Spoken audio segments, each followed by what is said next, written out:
Penaldo. Kenapa sih gol penalti Cristiano Ronaldo selalu dicibir? Memang apa yang salah? Hampir setiap kali setelah Cristiano Ronaldo mencetak gol dari titik putih, cibiran beruntun menyerangnya. Seolah-olah nilai gol penalti tidak sebesar gol-gol lainnya, padahal faktanya tidak demikian. Semua yang mengenal sepak bola tahu betul bahwa mencetak gol penalti bukan perkara sepele. Karena itulah, cibiran terhadap Ronaldo biasanya datang dari fans lawan atau dari mereka yang membencinya dan biasanya hanya berani berisik di media sosial.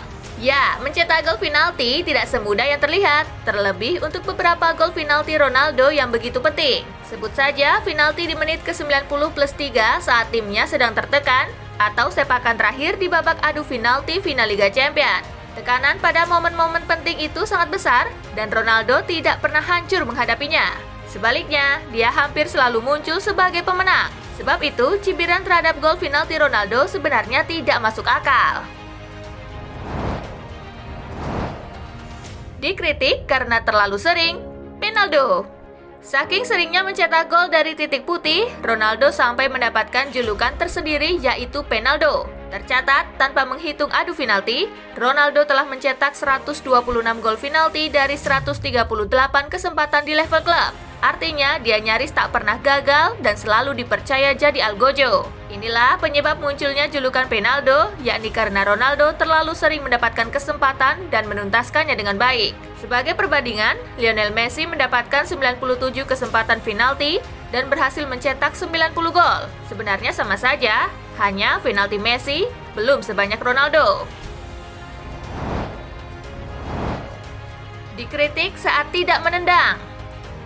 Anehnya, Ronaldo tidak hanya dikritik ketika terlalu banyak menendang penalti, dia pun dikecam karena tidak menendang penalti. Seperti yang terjadi pada final Coppa Italia 2020 ini ketika Juve takluk dari Napoli di babak adu penalti. Saat itu, Ronaldo dipercaya jadi algojo kelima. Sayangnya, Ronaldo tidak sempat menendang karena dua penendang Juve gagal. Sepakan Dybala ditepis, sepakan Danilo melenceng, Napoli pun menang 4-2. Jelas setelah kekalahan ini, Ronaldo lagi-lagi jadi sasaran kecaman.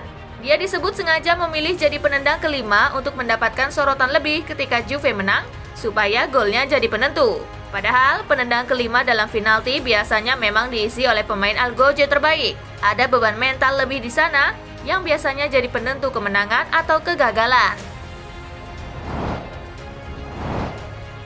Dikritik saat gagal.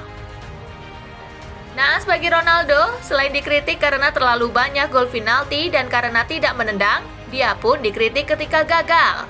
Entah apa yang sebenarnya diinginkan fans. Kritikan ini terjadi pada semifinal Liga Champions musim 2011-2012, babak adu penalti Real Madrid kontra Bayern Munchen. Saat itu, Ronaldo maju sebagai penendang pertama, bukan penendang kelima.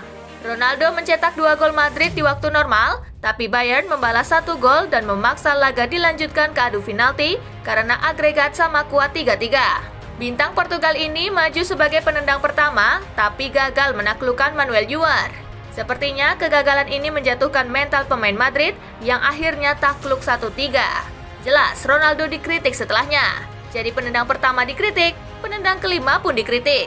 Artinya, Ronaldo selalu salah ketika gagal dan tetap disebut Penaldo saat sukses. Mental Ronaldo. Alhasil, jika mengamati nasib Ronaldo di atas, sebenarnya tidak ada yang salah dengan gol penalti Ronaldo. Mereka yang membenci Ronaldo memang sengaja mencari-cari kesalahan sang mega bintang. Entah itu terlalu banyak, entah gagal, bahkan saat tak sempat menendang.